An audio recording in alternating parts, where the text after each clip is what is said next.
And that's to allow those unable to attend to access the recording at a later stage. We're thrilled to have so many members and non-members join us today to learn more about using science to improve organisational performance from our guest speaker, Maria Paviour. Just a few housekeeping arrangements before we get started, please. Maria welcomes contributions and will be open to questions at certain points during the session. So if you have questions, if you could type them in the chat function, or if Maria invites a verbal contribution, please use the raise hand function to signal this, as we have quite a few people in the session. So if we could also keep ourselves on mute at all other times, that should improve the quality of the audio for us all. The meeting will finish by 2:30, and there will be time before this to ask Maria questions and for just some closing remarks and information on future events. Our speaker, Maria Paviour from Wellbeing with CAROT, is an occupational neuropsychologist and wellbeing coach with over 20 years experience of specialising in the neuroscience of wellbeing and performance at work. So without further ado, I'm delighted now to hand over to Maria for what I'm sure will be a fascinating session. So over to you, Maria.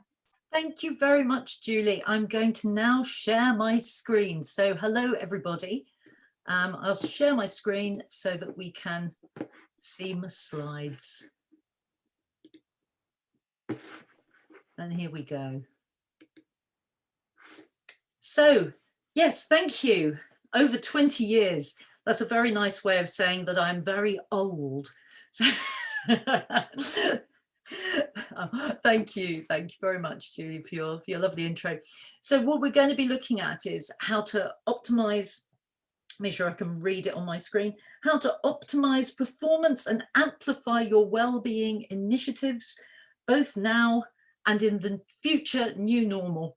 We're all hearing about the new normal, aren't we? So so this is really taking a view on what is it that we really need to be thinking about now, because well-being is probably never more of an issue, and actually we're going to be looking at how important that is in relation to performance as well. So these are the key things that I said I'm going to talk about, so I guess I better, and that is the science that enables leaders to improve organisational performance and supercharge emotional engagement from the team, how to design the strategy around people, and that's why that is important, the neuroscience of people management, and we're going to be looking at the CAROT approach, and finally also, not finally, it's all kind of all in there anyway, applying the 5 pillars of people management and the 5 pillars also of well-being to working life and experience. So that's what we're going to be looking at today. To just build a little bit on what Julie was saying earlier, this is a little bit about me. And it is relevant because there's some stuff here which I think may be helpful to you if you want to take some of these ideas and learn a little bit more. So the brain science that I talk about, there's a lot of it is in my brainy neuroscience book. So I might reference that. So if you're interested, you can get some references from that. We also have got the new edition of Changing Vampires into Angels. And I will be talking about that a little bit, about the vampire a little bit in there. That's coming out actually, and it's free. You can get it free episodically, so chapter at a time. So if you want to, just let us know and we can tell you where you can find that. The Brain States, Mental Health and Wellbeing in the Public Sector, that is a report that came out in January this year. It was based on the work that we did last year. The research that we did, we were looking at, we were working with CAROT, which is our AI, so I'll tell you a little bit about that so you can understand the context. And she's basically created this report with us. I call her she, because to us, she is a she. So a little bit more about that. You can get a copy of that report. It was really based on the public sector, but I think there's a little learning in there that you can get generally. And we've got our 3 white papers that are the 3 engagement issues that are killing your business, zombie culture in the NHS, which is really relevant to any organisation, and hidden employee mental health for reasons organisations fail to find it. So they're all stuff that you can get free of charge. All of those white papers you can get off our website. So if you want a bit more information, it's there and available to you. So as Julie said, I'm an occupational neuro-psychologist, and I've been doing this for just more years than I care to even think about. So I actually started in the 1980s, interested in stress and why I felt stressed, because it was a very stressful time. And actually before the 1980s, even if you had felt stressed, you couldn't actually say you felt stressed because it wasn't an available condition. It was only in the 1980s that we decided that there was a thing called stress and that we were all suffering from it. So, and that's when I became really interested in it, and I decided that I wanted to find out, even though I knew from qualifying, doing my degree, etc., I knew about my biological responses and I knew about my psychological responses, but I couldn't understand why I was still feeling very stressed by work. So that was kind of the thing that got me started in the first place. And back in the 1990s, we won some awards for the for CAROT, which is our wellbeing software, and we have just recently won another award. So I'm going to tell you about that. So we've just won the SME News Award winner 2024, and this trips off the tongue, most innovative workplace wellbeing and performance support provider UK. So they had to create a really big award to get all of those words on, so which is lovely. It sits on my you know, on my desk like this, but anyway, so that's a little bit about me, but this actually, I hope, helps us to segue into what we're going to be talking about today. Because what I want to get across, I guess, really is that everything I do is really based on the science. So I'm really passionate on the science behind management, well-being, performance, and all of that. For me, it has to be about science. That's just the way my brain is made. And there are 4 key I was going to say parameters, but that's the wrong word. There are 4 key principles that I feel are very important in the work that I do, and I hope that this will resonate with you as well. And that is that the work that I do, I feel it has to have some kind of rapid result, because for most of us, we just don't have the time to wait around for things to happen. We can't get on with it. It's got to happen quickly. So first of all, it's got to be rapid. The second thing is it has to be easy to apply, because life and work is complicated enough. We're already dealing with a lot of complexity at work. What we really don't need is to add a whole another layer of complexity. So for me, it's also got to be something easy, something simple. It also has to be empowering. What's important to me is that whatever work we're doing, strategically, tactically, or whatever, it has to somehow result in the individuals in the organisation feeling empowered to be able to take responsibility for themselves. If it doesn't do that, then we're actually just adding another layer of complexity. So it actually kind of works with the being easy as well. And it also isn't actually going to create the effect that we want. It doesn't enable people to have the level of well-being that we really want them to have. So they're the 3. The final one is that it has to be really engaging. If it isn't engaging, people aren't going to get involved. And by engaging, I mean it has to be fun. And it has to be fun because, well, what's the point if it isn't fun is what I think. You know, I don't go to work to have a bad time. I go to work to enjoy myself. So I think if we don't have some fun with it as well, then we're missing a big opportunity. So they're my 4 things. It has to be fast, easy, empowering, and fun. FEEF, if you like, or FIFI, depending on how you order them. It doesn't actually matter. It's entirely up to you. But anyway, so we're going to start off by looking at one of the things that I do with organisations and with individuals. And this is the point where I say to you, if they didn't tell you it was interactive, or make it really clear, because Julie did say that you could be interactive, then this is the opportunity for you to discover just how interactive I may indeed be. So these are bends. So bends are quite an important part of what I encourage people to do in organisations and in my coaching. So a bend is a brief emotional non-verbal display. Basically, it's a reverse engineering your brain. So by using a bend, you can change your brain state really quickly. And brain state is the key word. So just keep thinking brain state, because we're going to use that expression quite a lot. These enable you to change your brain state without having to change your thinking. So just very briefly, if you think about it, if somebody says to you at some point when you're maybe not at your best, maybe you've just had something happen that you're, and somebody says to you, calm down. You know, what do you think? Do you think to yourself, what a good idea. I think I'll do that. Yes, I'll calm down. Right? You know, if anybody has ever found that work, please let me know. It's a little bit like, you know, don't get stressed. You know, things like that. It doesn't work. Am I right? And the reason is because we're thinking, you know, it's too difficult to change your thinking. However, there is a way to change that brain state from being like, or upset or whatever it is that is going on for you, or very stressed. Rather than trying to change your thinking, we change our body. And this is based on one really important principle, and that is that your brain, okay, high level of science tech here, okay, so be ready. Your brain is actually connected to the rest of your body.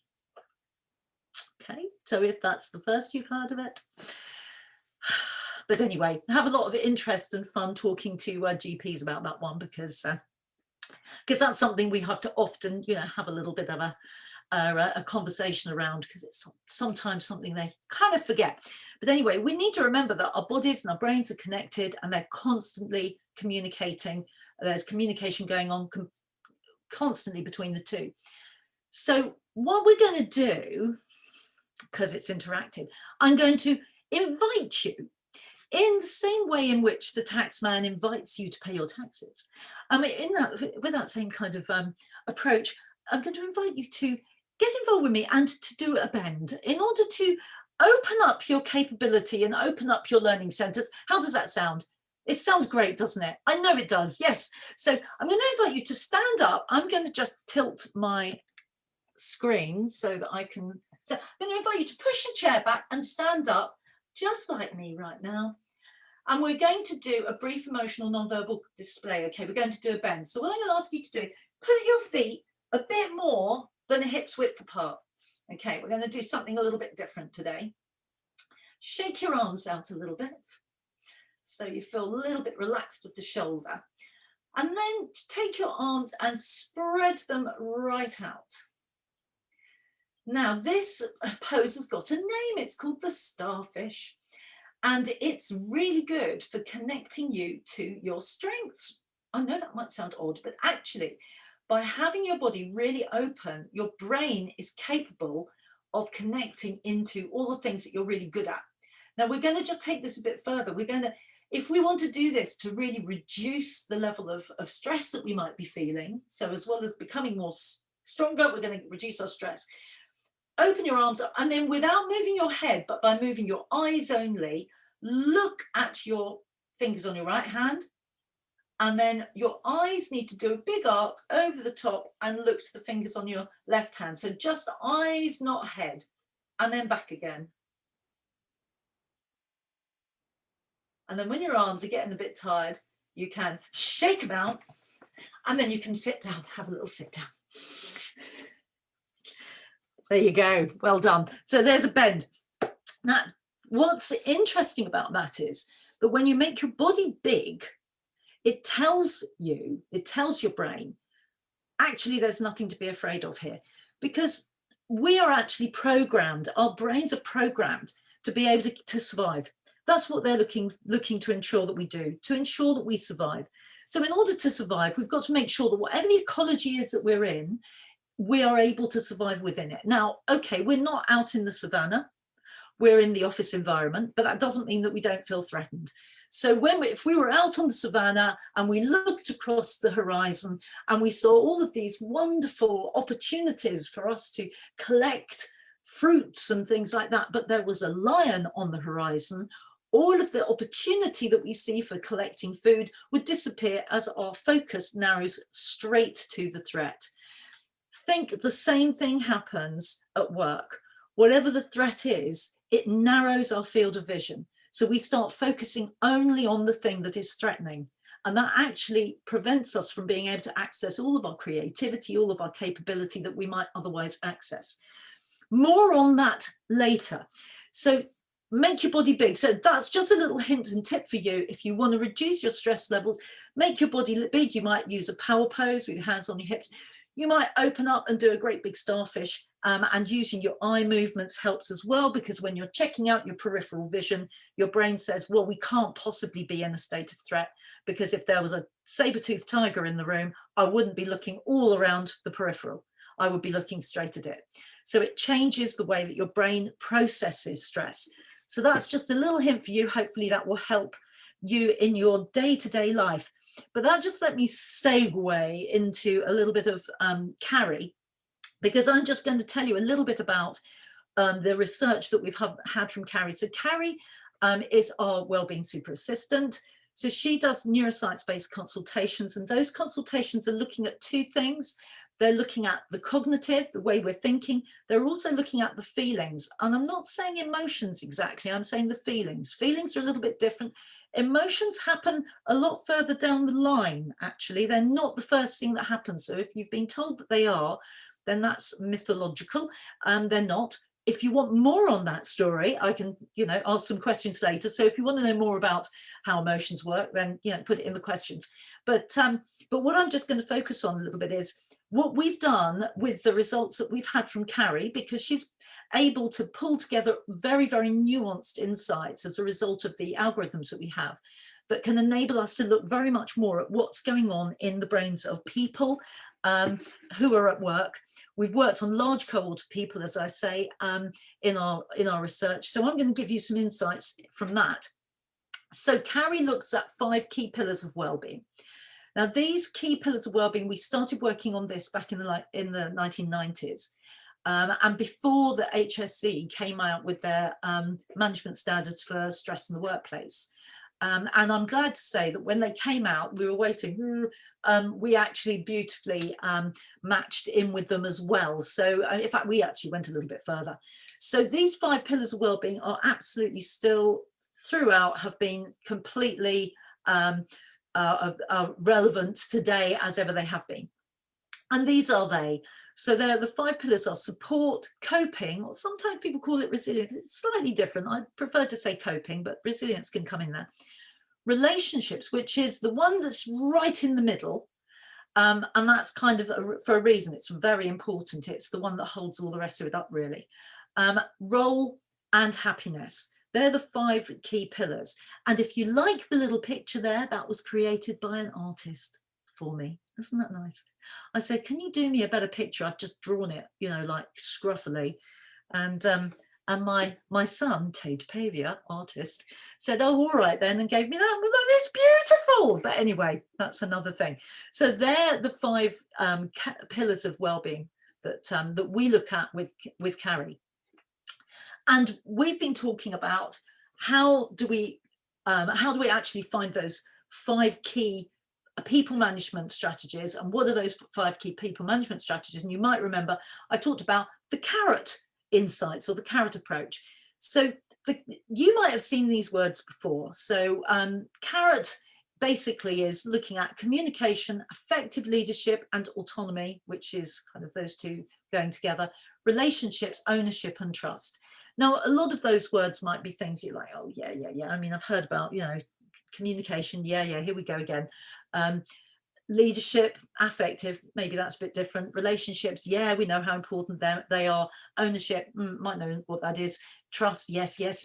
So I know that this all might sound like stuff that you've heard before, but what I'm going to look at today is a little slightly different, I think, approach to this. It may be a little bit different from what you've been thinking of before, because we're going to be looking at it from the science point of view, and how we can actually truly get the best out of people. So before I go any further, I'm going to introduce you to this chart. Now, How many people have ever seen that before? Maslow's lovely hierarchy of human needs. I'm sure none of you have ever seen it before, and actually that's why I'm not going to talk about it. All I'm going to say is, isn't it lovely? Because it is lovely. But what I am going to say is, what we are in danger of doing is taking a slightly different role of this, a slightly different perspective on this. We are in danger of taking what I would call the economist's view. And the economist's view of the hierarchy of human needs looks a little bit like this.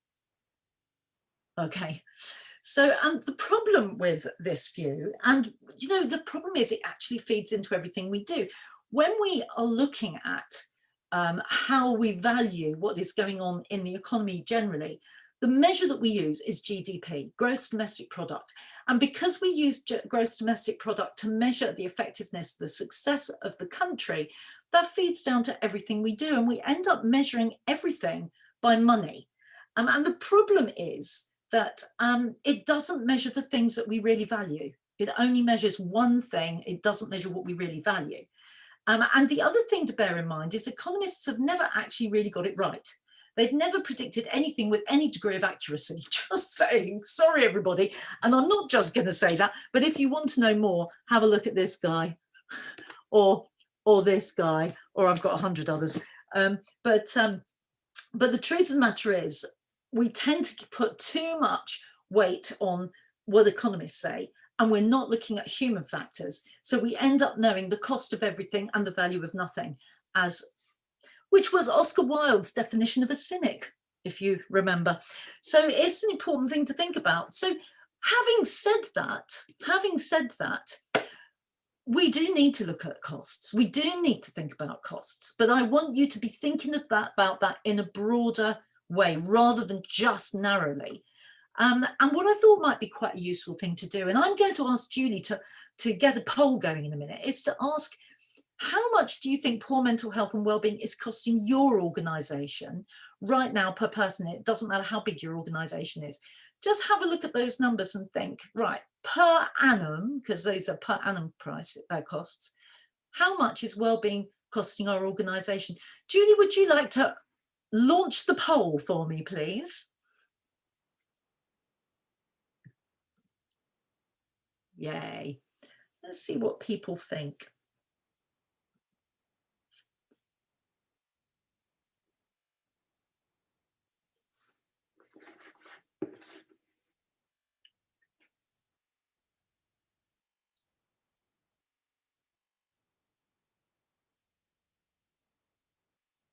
All the numbers are moving.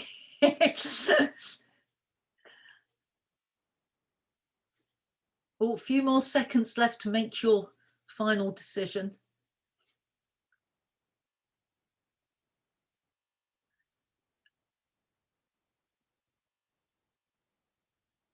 A few more people yet to vote. Maybe they're thinking. I hope they are thinking. Interesting.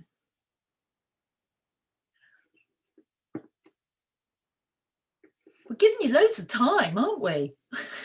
Loads of time. I think we can close that poll now.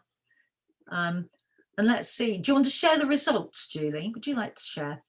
So there you go. There are our results. We have, most people are thinking actually that it's the top number, 1,981 pounds per person per annum. That's what most people are thinking. We've got a few have come in on those other, lower ones, 1,500, 1,200, and a couple of people at the lower end. But there seems to be, the weight seems to be at the top end. I'm going to give you more information on that in a bit. I'm going to keep you on tenterhooks, and we'll see. I'm going to stop the share now, and let's see where. I'm just going to have to close that poll. Let's see where that takes us in a minute. So remember what your numbers were before we go. So write down what your numbers were, and let's see what we can find out from what has happened from 2017 forward. So in 2017, we had the Thriving at Work You might have heard of Thriving at Work. If you haven't, you can get hold of it online. It's free. The underpinning work was done by Deloitte, and this was a Stevenson Farmer report. And these are some of the things that they came up with, trying to break down the idea that well-being isn't a fluffy issue. So we're looking at the fact that poor mental health creates a huge cost for the employer. And these are the things: 300,000 people with long-term mental health problems are losing their job every year. 15% of people have symptoms of mental health condition. And poor employee health is costing between 33 and 42 billion a year. So there's some quite important statistics. So we also know that presenteeism is costing 15.1 billion. 43% of employees thinks that their boss puts business performance ahead of health. And there are some really key important issues that we're all facing at the moment: presenteeism, anxiety, depression, reactive behaviours, and something that we've coined, which has come from 15 years of research, and that's a change in the way people are presenting at work, from presenting in the way I would describe it as saying, well, I'm not feeling great, but you know, it's not work that's a problem, it's me. And what we've seen over the last 20 years now, actually, is a big change, that people are saying, I'm not feeling great, it's the business's fault, but I'm going to pull myself up by the bootstraps and I'm going to go to work and I'm going to look like I'm okay. And if you think about that brave face syndrome, which we're seeing a lot in organisations, particularly at the moment. In fact, it's a lot of the masks are beginning to fall. Actually, we're beginning to see brave face actually disappear, and people are just presenting as ill now. But a lot of that brave face syndrome has been happening over the last 15 years. And what we do know is that while that level of health is kind of going downwards, it's never going to go upwards until something actually changes. Something has to make a change. That's one of the things that we know about well-being. It doesn't spontaneously change. Something has to happen to enable it to change when you are in an ecology that is creating poor levels of well-being. So if you want to get your calculator out now, if you've got your calculator, I would like to suggest you do this. Take this number and put 1530 into your calculator, okay? You put 1530 into your calculator and then times it by the number of people you have working in your organisation. And if you've got that number, that is the low cost of what well-being or lack of well-being, poor mental health is costing your organisation at the moment, according to Deloitte. The top number we had, that 1981, that is the high cost that Deloitte's identified in 2017. So if you take your calculator and you go 1981 times it by the number of people, that's the high cost according to Deloitte's. Now, that was in 2017. Okay, what has happened? What has happened?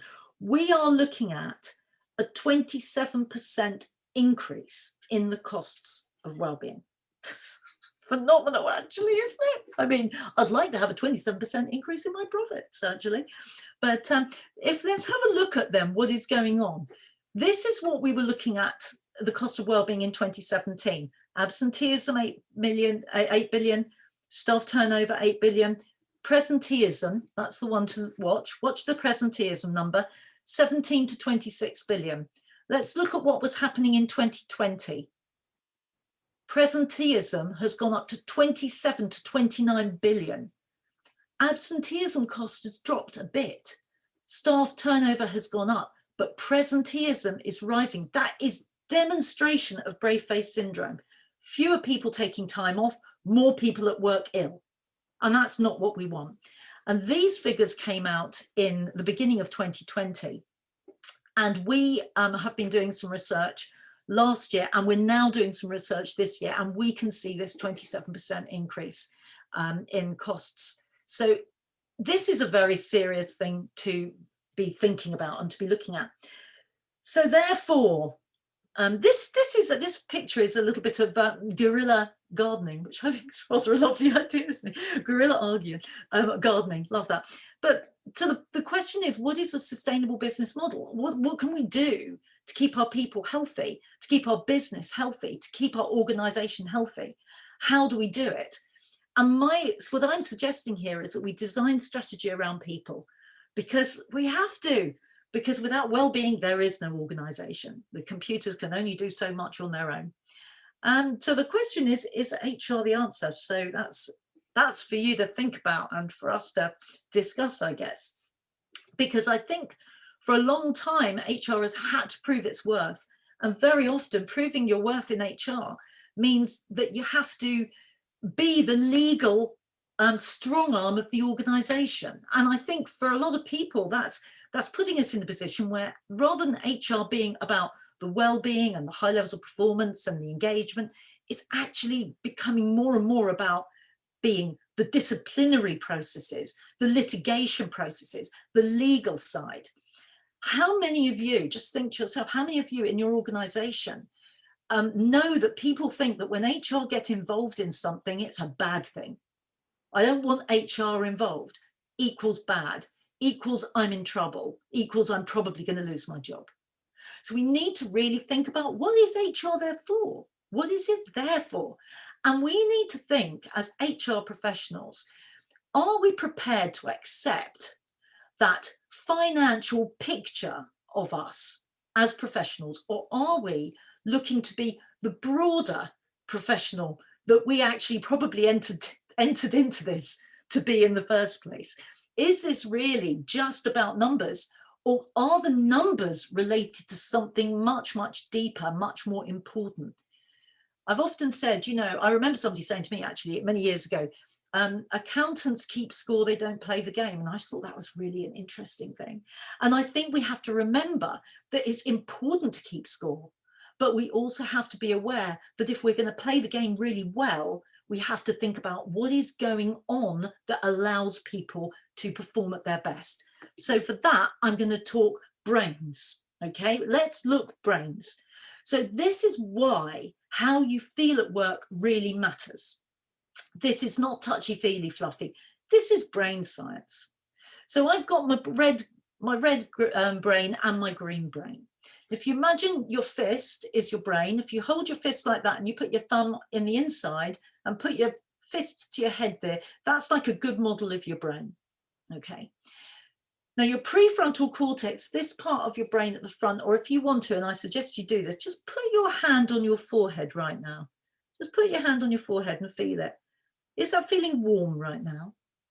Because that part of your brain probably is feeling warm because it uses 8 times as much energy as any other organ in your body. Just that part of your brain, not the whole brain. This part of the brain is responsible for our top-down regulation. It's responsible for doing a lot of the executive function. So if you want to be able to decision make, balance things against your values, and all of these important things that we have to do, is this part of the brain that we're using. But when we're under pressure, when we're under stress, then a different part of the brain starts to take over. And this is the basal ganglion. The basal ganglion, if you imagine your thumb tucked in there, that's where it is in the brain. It's right in the middle, which is why it's kind of presented in that way. And you might have heard of the amygdala. The amygdala identifies intensity, any kind of intensity. It can be good intensity. It could be recognizing a face, but it can also be negative intensity. And if you get that sense of intensity, then what can happen is it sends a message to that PAG bit. And the PAG bit stands for periaqueductal grey. Okay, so it's a grey bit. So we just call it the grey bit because we don't need to be that technical. Sends a little message to that grey bit, and the grey bit says, do we run, do we jump, do we freeze? You know, when you go, that is the periaqueductal grey that makes you go like that. And then it further sends a message to a part of the brain called the locus ceruleus. And that means the blue place, which I think is rather lovely. So these words all seem very complex, but actually we go from the grey to the blue.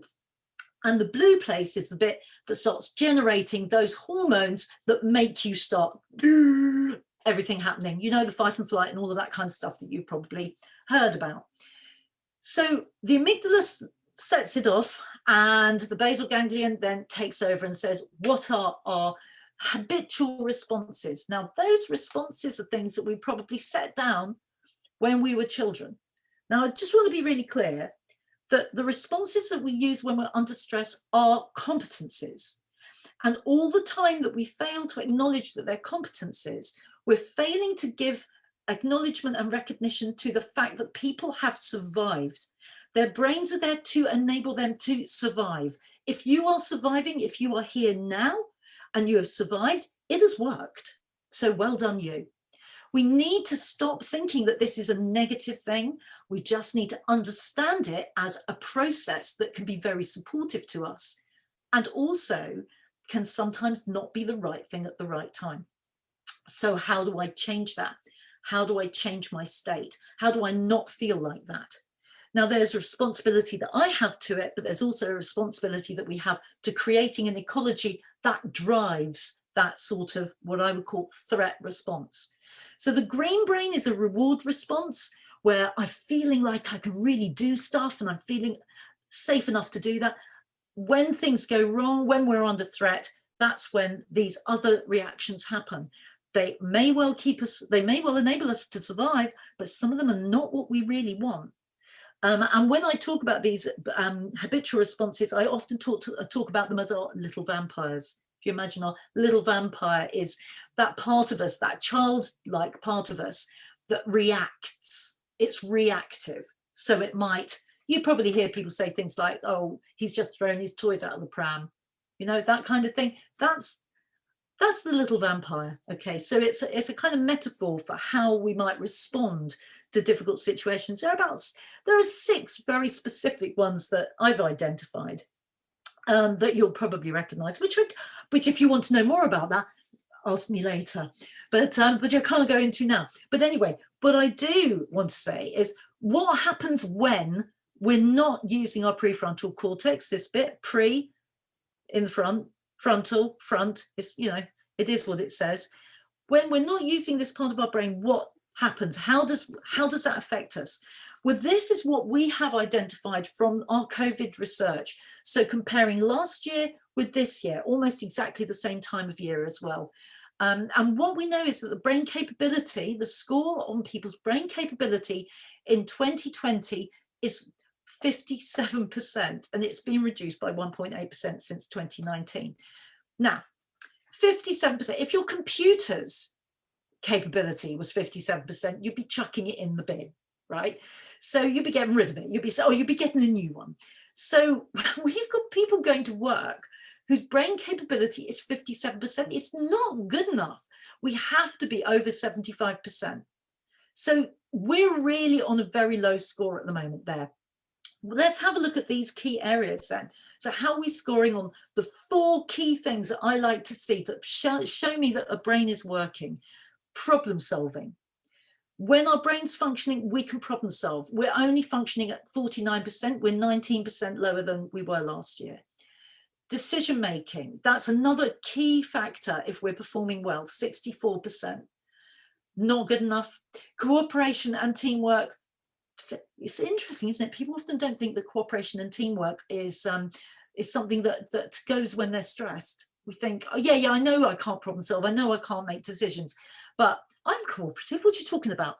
But actually, the very fact that we don't recognise that we're being uncooperative is a result of the fact that we're not being cooperative. But anyway, so cooperation and teamwork, really important, down to 59%, and creativity down to 52%. Now, look, we need all of these key skills, and you can see all of them have dropped. So that is what happens when our brain has been affected by this reactivity, and this is where we're at the moment. So this is why it's so important. We've got to look at what is going on in well-being, because well-being is causing this negative impact on our brain capability. And that takes us to, what does it look like then if we're working with people whose well-being levels are being depressed? Now, we measure well-being in 4 quartiles, which we're not alone in doing that.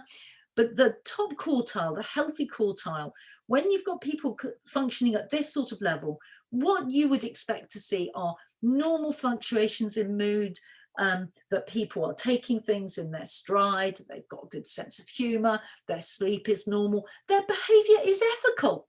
It's good to hear, isn't it? All of those things that you'd like to see. If we've got over 75% well-being, that is what your culture will look like.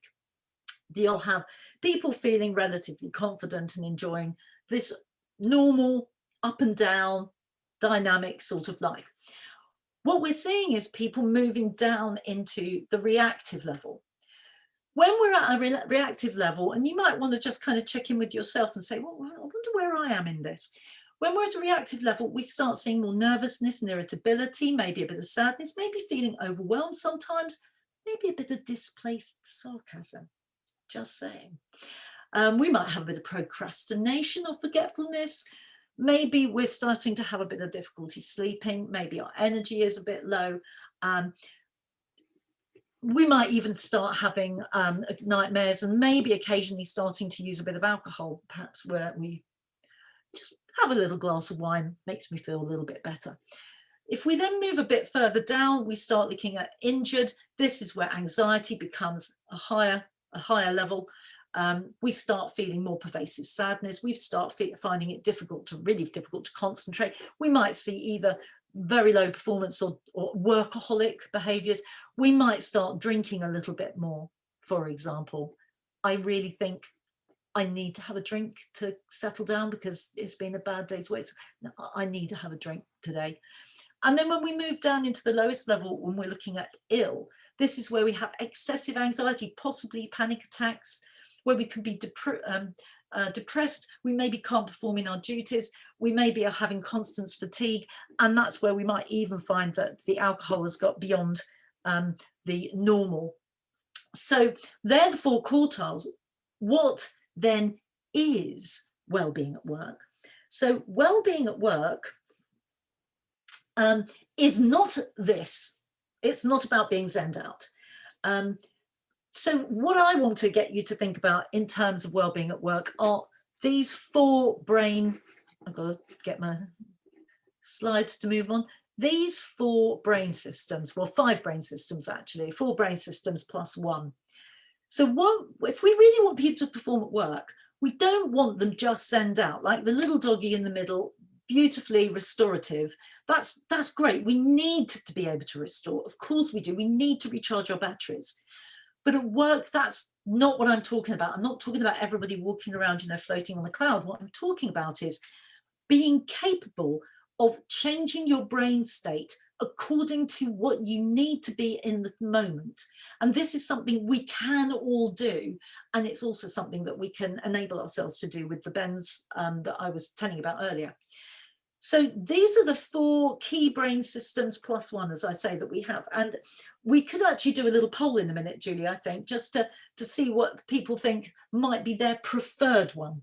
Because this, the work done by the wonderful Helen Fisher, she has done some work putting people under fMRI scanners and looking at what's going on in their brain and everything. And she's very kindly agreed with me to allow me to create a leadership brain questionnaire, so that we don't have to put you under an fMRI scanner, you'll be glad to know, but we can actually give you can, if you want to ask, by all means, we can let you try our brain system, symptometric as we call it, which is a simple psychometric, so you can find out for yourself. But anyway, Maria, you can just think a little bit. Yes. Maria, sorry, there's just been a few comments in the chat and a couple of questions, and I wasn't sure if now would be a good time to cover those before just we interrupt me whenever you want. Yeah, okay, here we go. There's so there was one question about one of the statistics earlier on. Does presenteeism figure, does that include the cost of untaken holiday rolled into subsequent years? I will be honest, I don't know if it includes the calculations that they use on presenteeism. I'm not aware that they do include that. Okay. So there, it is quite, it is relatively complex how they look at it, and it's sort of all broken down. And I'll be completely honest, I can't remember what all of the breakdowns are. I don't remember untaken holiday being included though. Okay, no, thank you. But it may be. There's also just a couple of comments about creativity having gone down, especially considering people have found creative ways to work during the pandemic. This individual suggested that in addition, they've seen an increase in collaboration across the company, neighbourhood, and in the community in general. And then a sort of linked comment to that is we might have increased our creativity and collaboration in other areas. So I think they were just contributions rather than questions. Yeah, and it's worth talking about, because I think what we're looking at is one of the things that has kind of been a benefit of the COVID situation, I think, is I've said to people as I'm walking up the street, oh, thank you, and hi, how are you today? And I said to people, you know, isn't it interesting how social distancing is making us talk to each other more?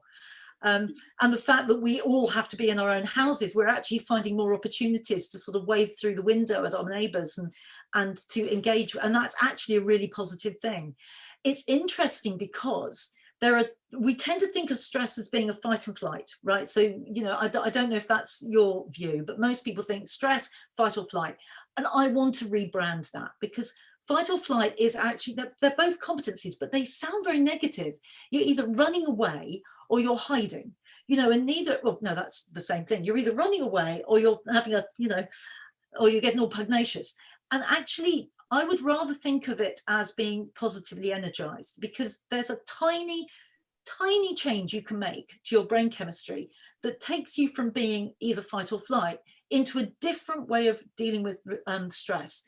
And I'd be interested to know who the person is actually, or not you know by name, but who the person is that gave that comment. Because what's really interesting is when there was some work looking at the levels of stress and how people react to stress, we'd always looked in the past at how men responded to stress, and then there was this thought maybe women react to stress differently, and that led to a new way of looking at stress. Now this is not only what women can do, this is true for men, but women are better at it. Oh, that's not fair to say, or more likely to do it, maybe, as a generalization. I hate them. So there we are, stereotypical thing. You can shoot me down in flames if you want, but it's called Tend and Befriend. And if you haven't heard of it, Tend and Befriend is a stress response.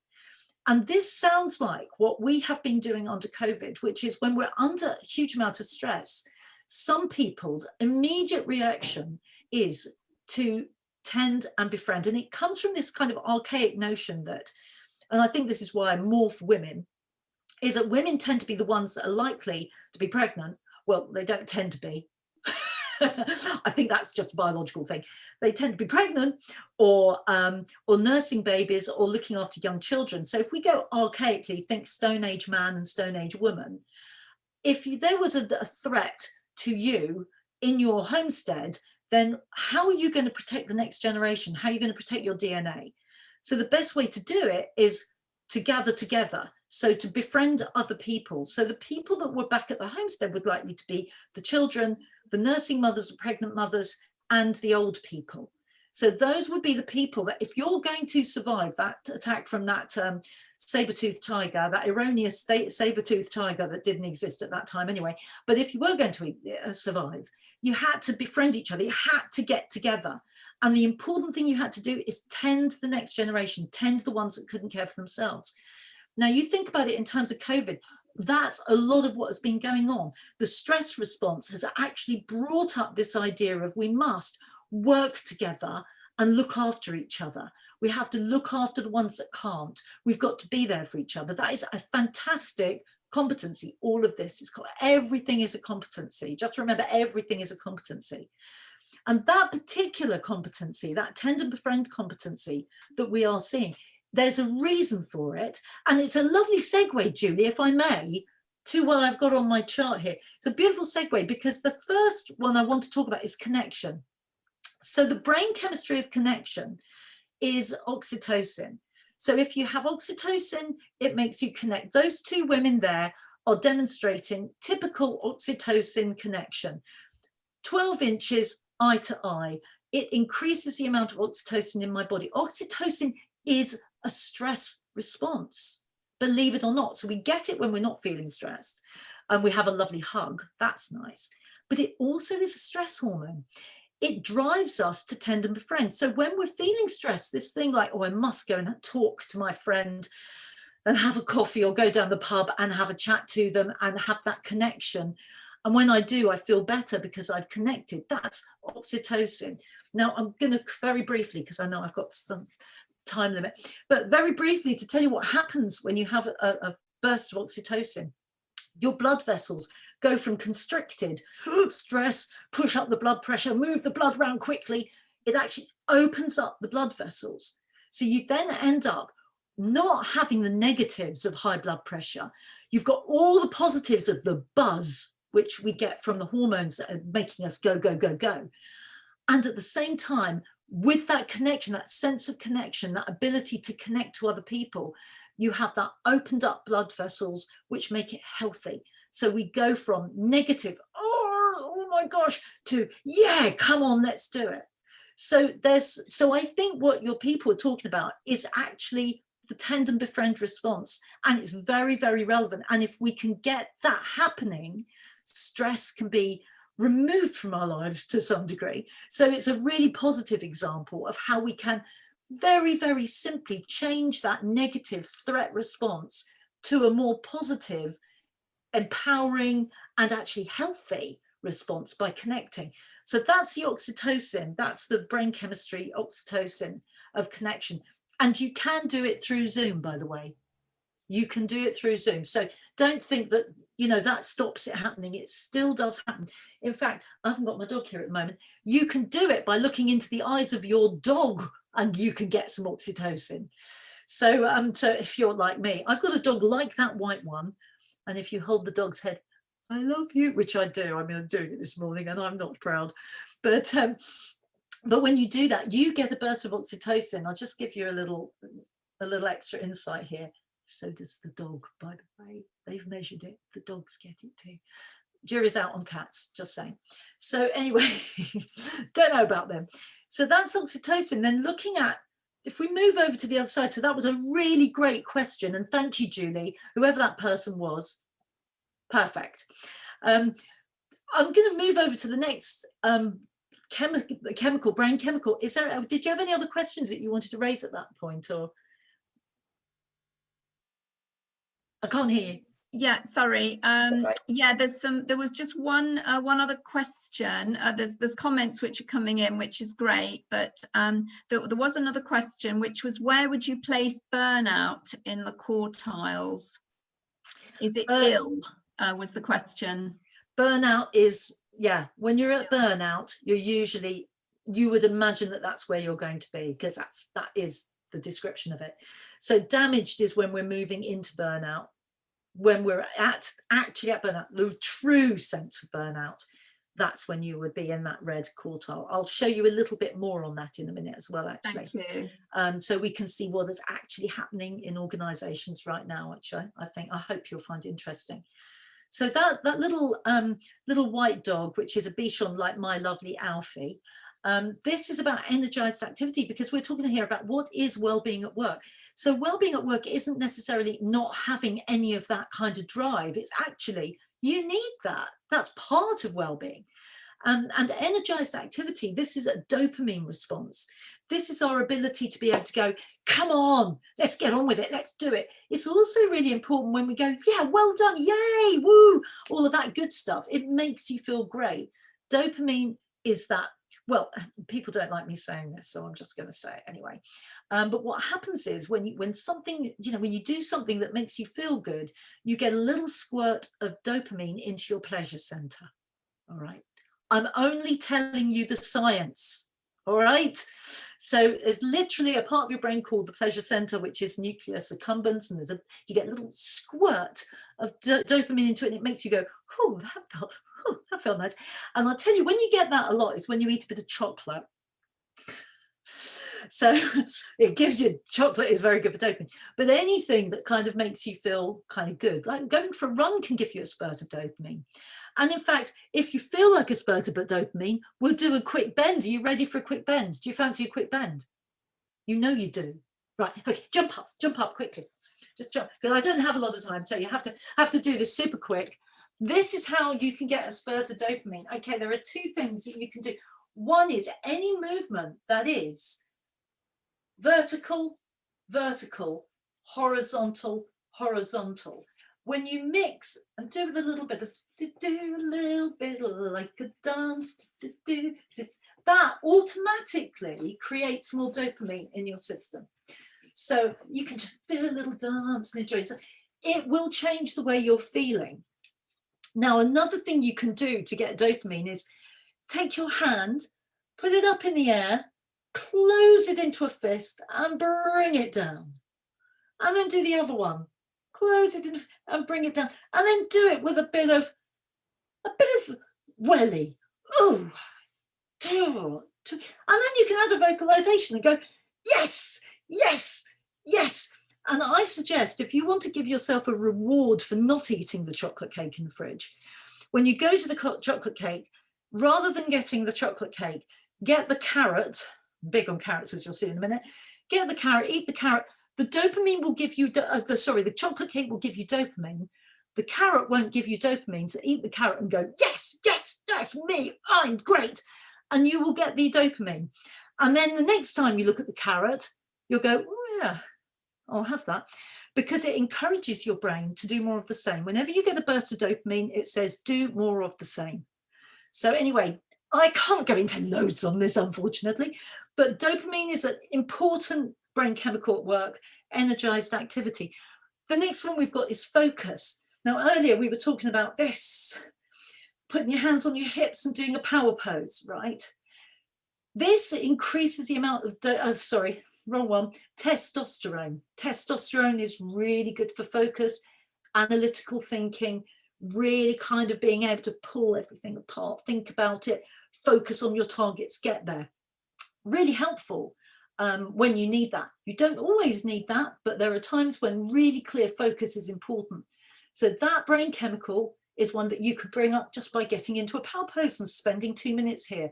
So if your head's going 2 minutes like this, and you can get into your testosterone state, men and women, it makes no difference. And then the fourth one we've got is giving and living to our values. This is an important brain, it's a brain state. Values are about a brain state. They're not fluffy. They're really important. Values are about survival. We have to look at our lives and know that what we're doing, our decisions that we're making, are actually part of our values. So I can't go into lots of detail, but if you want to know more, just ask me later. But one of the things that we can do is get an increase in serotonin. Serotonin you can get by going out in the sunshine. You might have heard of SAD, seasonal affective disorder, which is a result of not enough serotonin. Get outside in the sunshine, it increases your serotonin. Go for a nice walk, it increases your serotonin. Not necessarily a massive workout, a gentle walk is fine, that will do it. A bit of gardening, that will do it. So all of those things are good.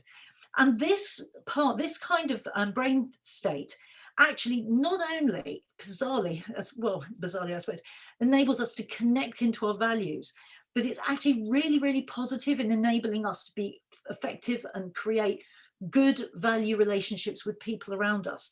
So our ability to give to others, to support and respond to others, is also an important brain chemical state that we need to have at work. Makes sense, doesn't it? We need to be able to connect, reduces our stress, improves our social engagement.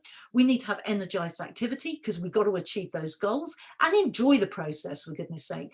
We have to have focus because sometimes it's required that we have to get on with the task. And we need to give and live to our values so that we are ethical, we support each other, we work together, and we are happy, because serotonin is also another happiness chemical, as is dopamine. Dopamine is yay, happy. Serotonin is happy, but they're both about being happy. And finally, restoration. We do need sometimes to take our foot off the pedal.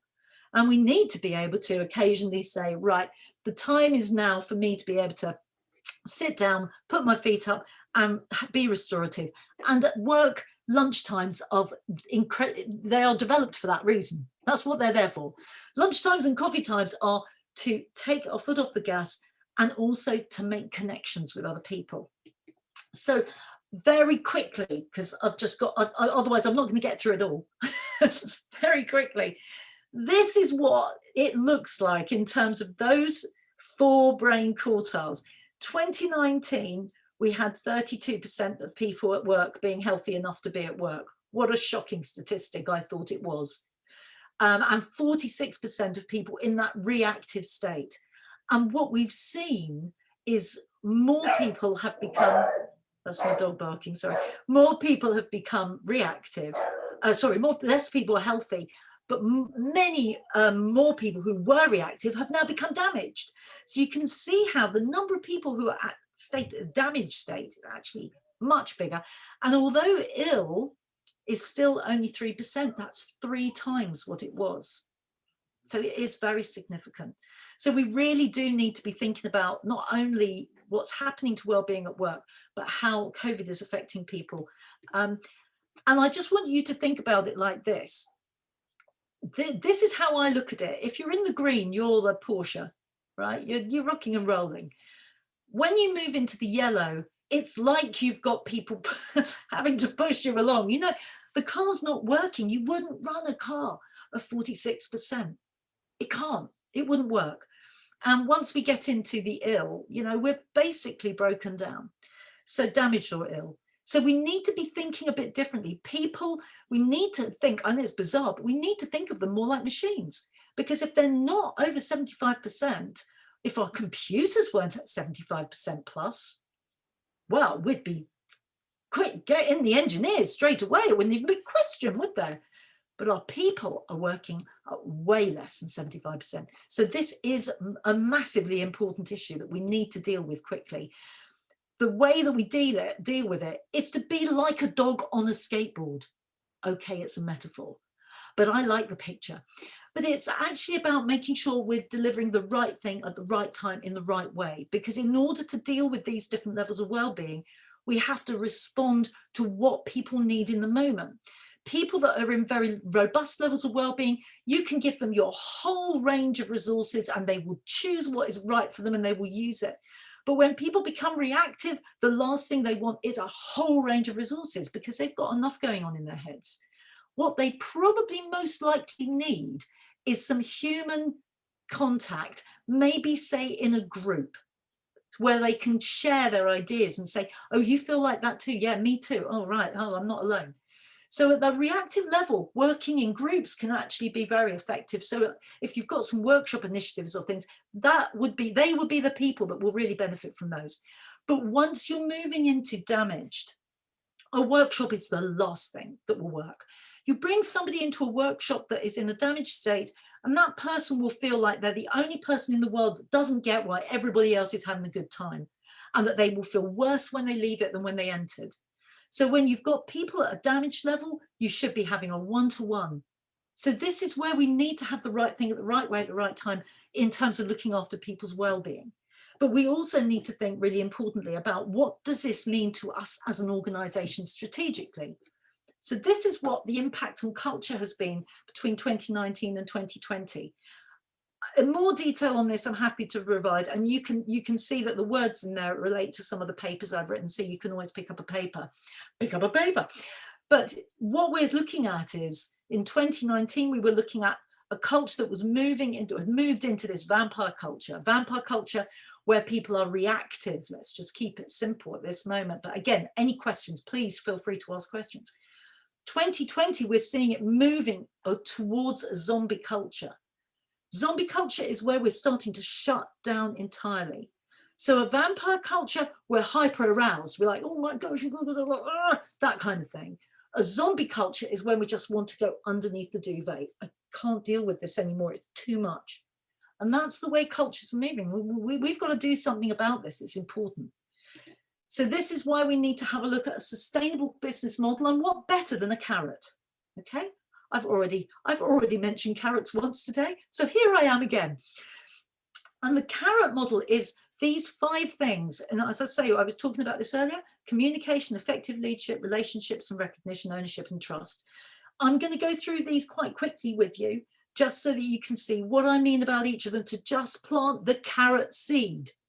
I'm overdoing the metaphor, but that is what I do. Overdoing things is basically what I do. Anyway, so let's start having a look at each of these. We're looking at communication in terms of whether it's evolving or entropic. We're looking at effective leadership in terms of co-regulation, which is a science. We're looking at relationships in terms of recognizing true brain competency and potential, starting to think differently about the way people are reacting rather than seeing it as a problem, seeing it as actually a competency. Ownership and thinking slightly differently about what we mean by profit or cost effectiveness. And finally, trust and what I call the Phoenix culture, and how we can start to value the importance of vulnerability in that. So the first C of CAROT, there are two actually, communication and creativity.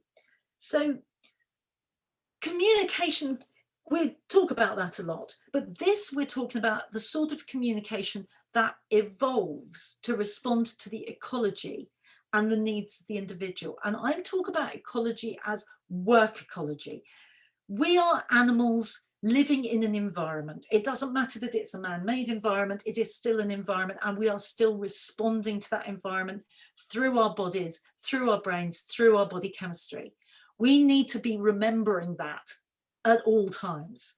And we need to remember that communication, the communication mechanisms that we use need to respond in the moment to the brain state of the individual. If we don't respond to people's brain states, we are going to deliver messages that they're not going to be able to take on board.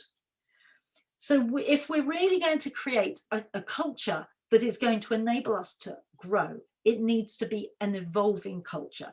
So we need to keep evolving our methods of communication. I don't just mean we've been using Zoom more, or we've been using Teams more, or whatever.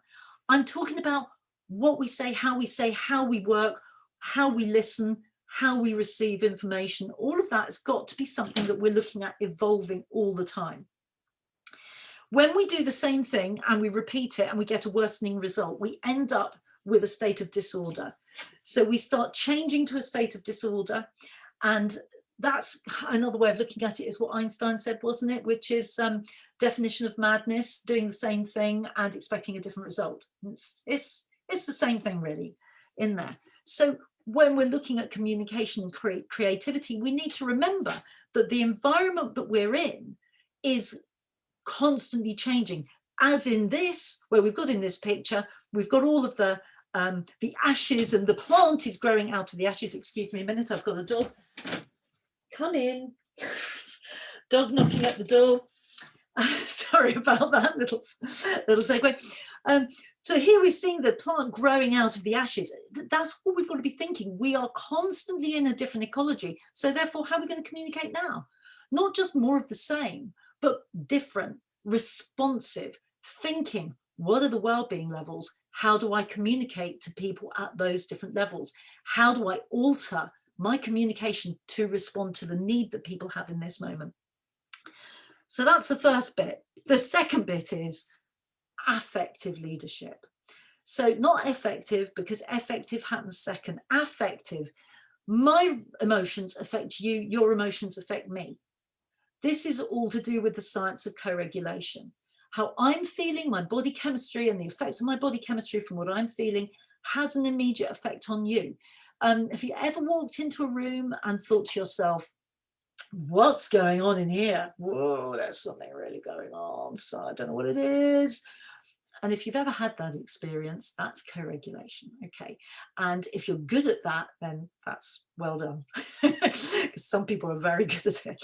And you kind of think, oh, I'm intuitively picking it up, and we say, oh, intuition, oh, that's not scientific. No, it is science. Your body is responding. We might call it intuition, but it's a body response. And the reason that I think that leaders need to put well-being at the top of the agenda is because well-being and performance are one and the same.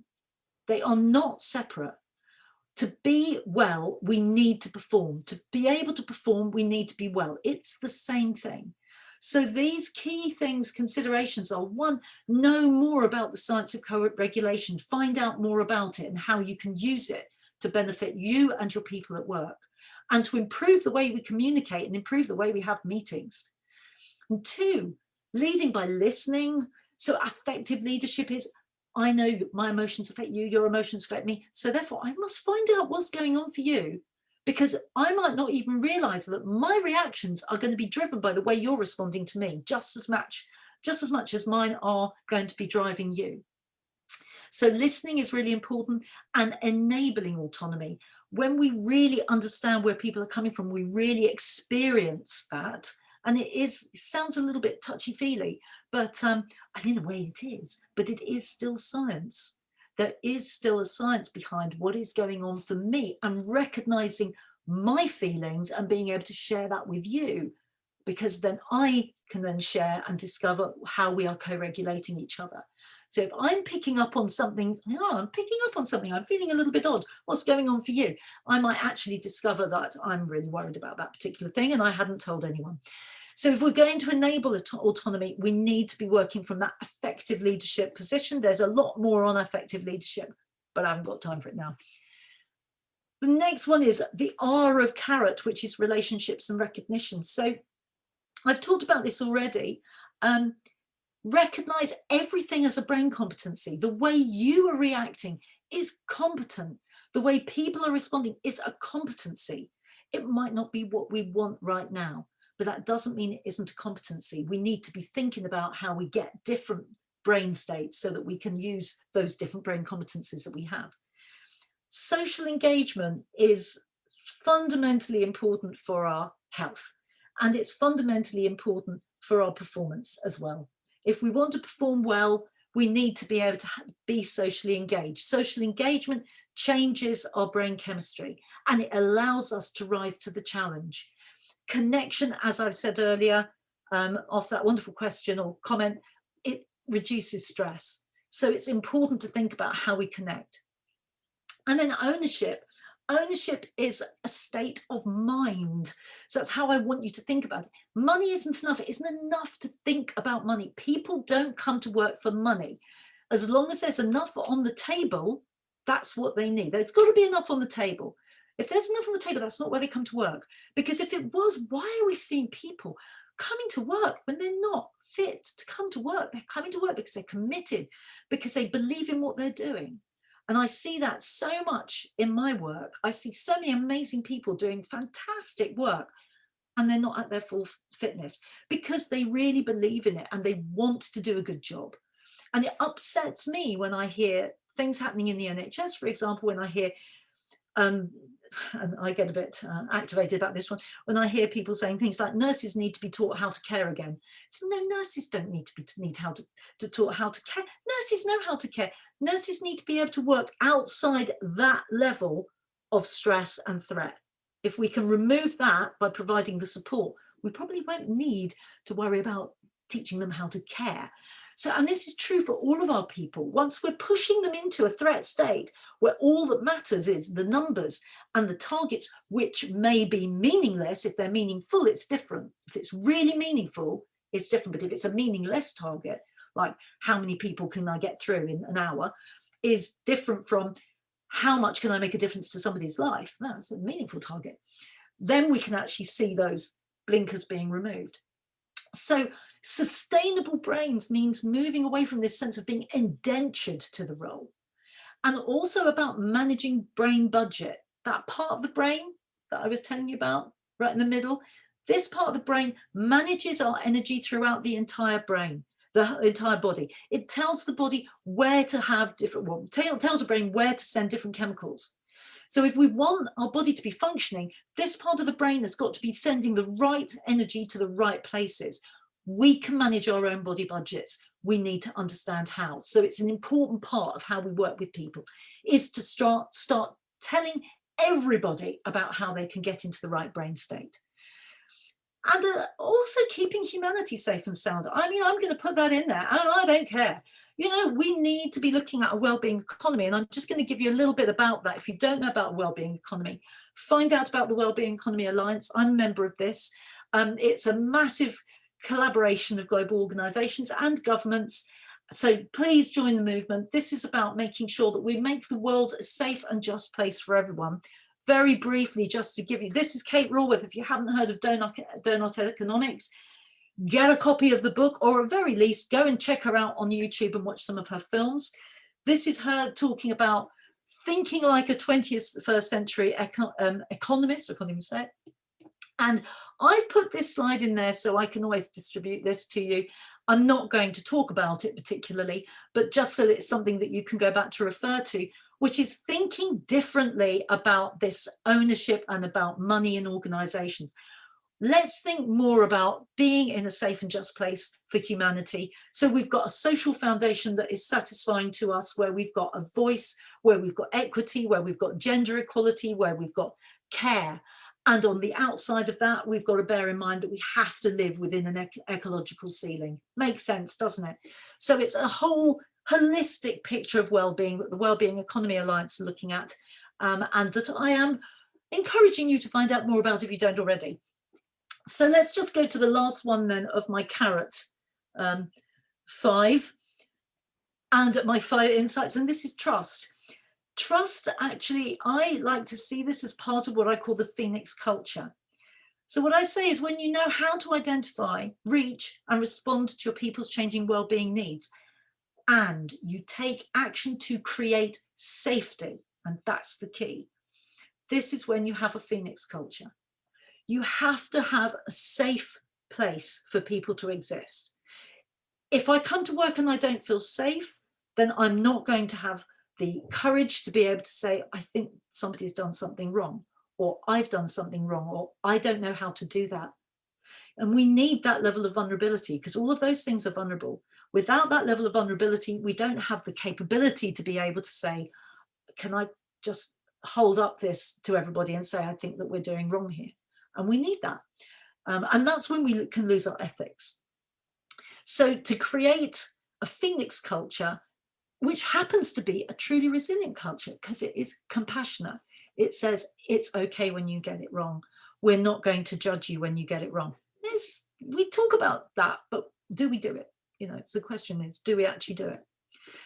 So as an organisation, and from a more strategic point of view, we need to think about our responsibility to the ecology of work.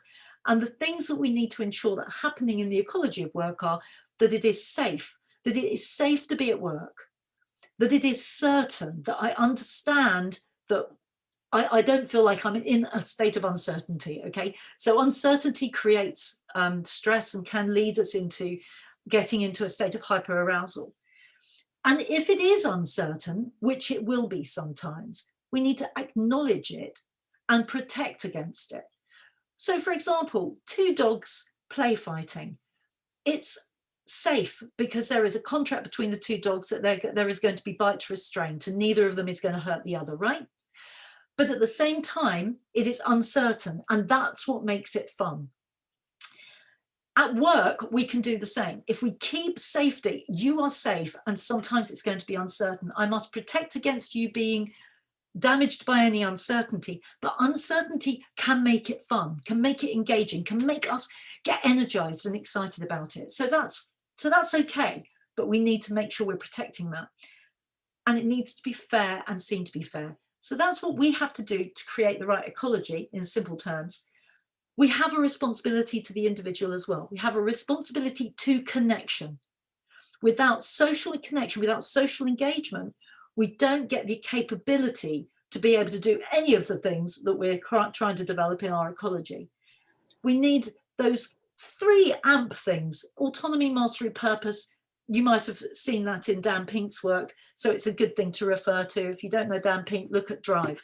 And he's done a good sum up of the research. So the ability to have some control over our lives, some agency, the ability to grow and learn, and the ability to have a sense of purpose, knowing that what I'm doing is important, far exceeds the need for additional money.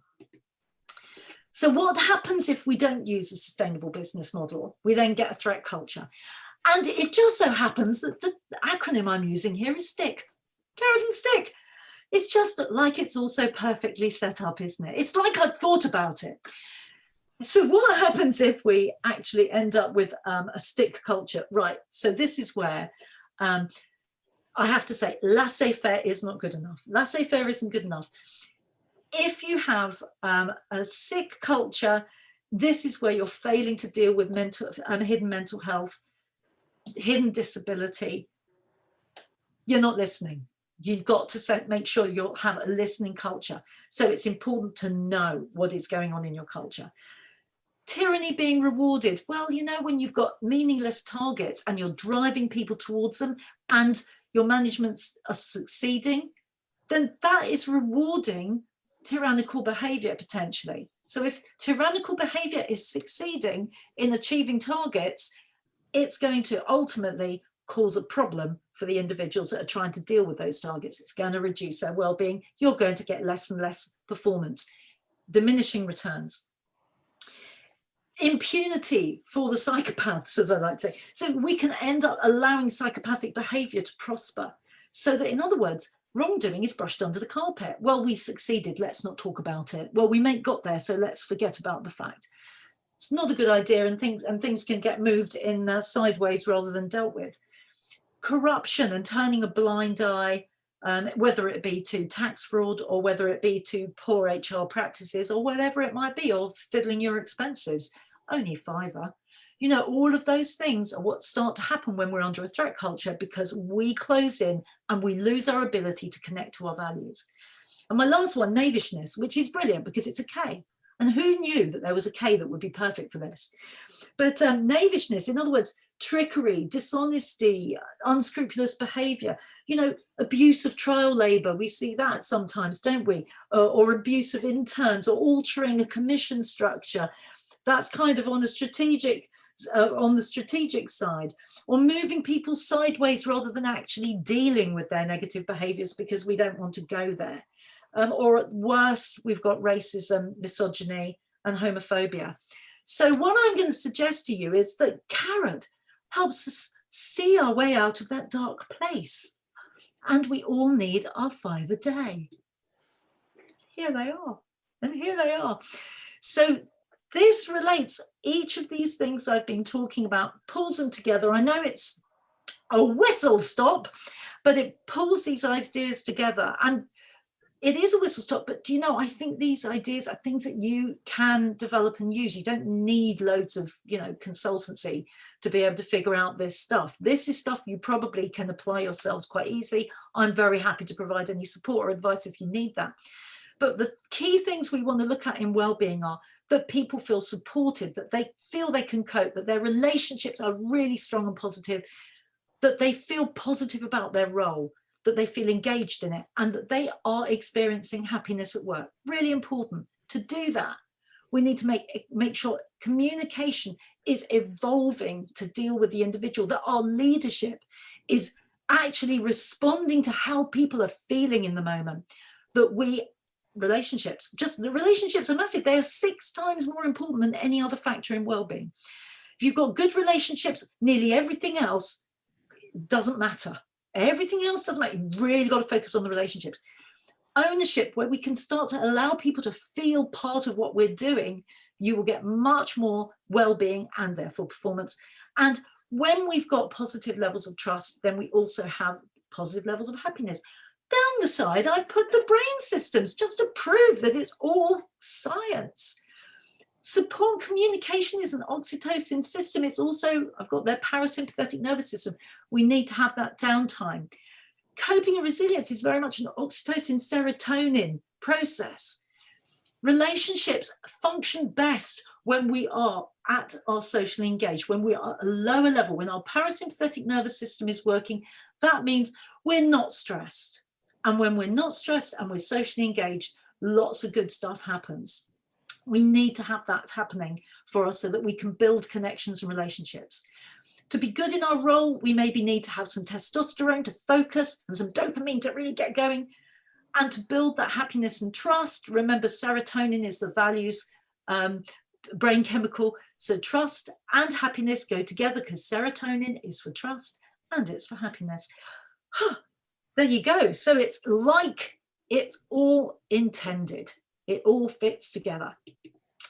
So this is what I'm going to suggest for your next steps. And then we've got a bit of time, very quick time, I hope, for any quick questions. So these are the things to do. Recognize your responsibility to the wellbeing ecology of work. You can get free carry if you want to. We're doing free during COVID-19. So you can get free carry and you can give support to people. It's free of charge. you know, and it's free of charge forever, so you can have CARI supporting you. We are trying to just do what we can to change the ecology of work, so if we can help you, we're more than happy. And we can also provide you with a free report so that you can find ways to target small tweaks in your CAROT approach. And I really encourage you to think like this.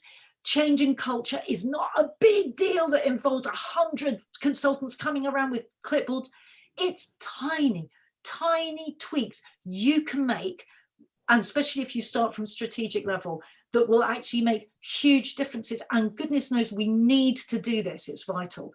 And if you want to talk to any of my consultants, we're very happy to provide any complimentary support with your wellbeing engagement.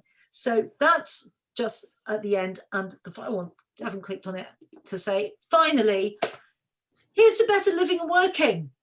That's what I'm all about. So thank you so much for listening. And if there are a couple of moments for questions, I'd be very, very happy to answer them. And if not, drop something into the chat and we can get back to you with an answer. Thank you very much.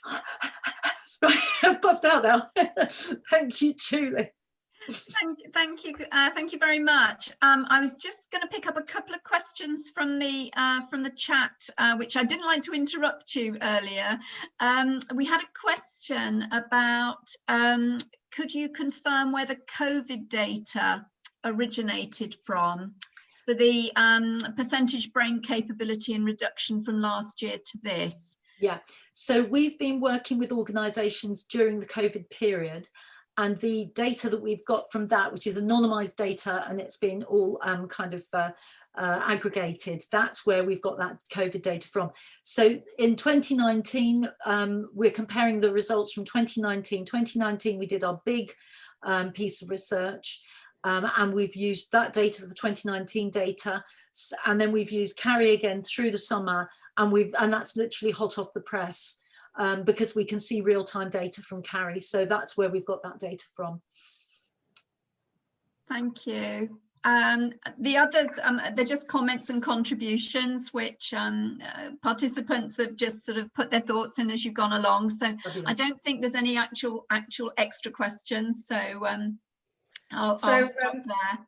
That's over to me then. Thank you, Julie. So on behalf of the committee and all the attendees, Maria, I'd just like to really thank you for a really fascinating, interactive, at times physical session. So it's been absolutely fantastic. We've had lots of comments on the chat, so it's really prompted some discussion. So thank you very, very much for your time. So just to let everybody aware, this session is being recorded, so we will send out details of how you can access that recording, and please do share it with your colleagues, anybody that will be interested. So thank you very much, Maria, on behalf of the committee. While you're still here, if I could just take the opportunity to briefly remind you about the next two up and coming events that we're holding, the branch events. So the first one is actually next week on Wednesday, the 2nd of December. And that's an evening session starting at 6:15, just a half an hour session. And that's for anybody who's interested in the Lincolnshire mentoring pool, which we run as a branch. So please do book yourselves on if you're interested. There you'll find current mentors and mentees who will be happy to share their experience of the scheme with you. And then the January event takes place on Thursday, the 14th of January. That's a midday session, which lasts an hour and a quarter.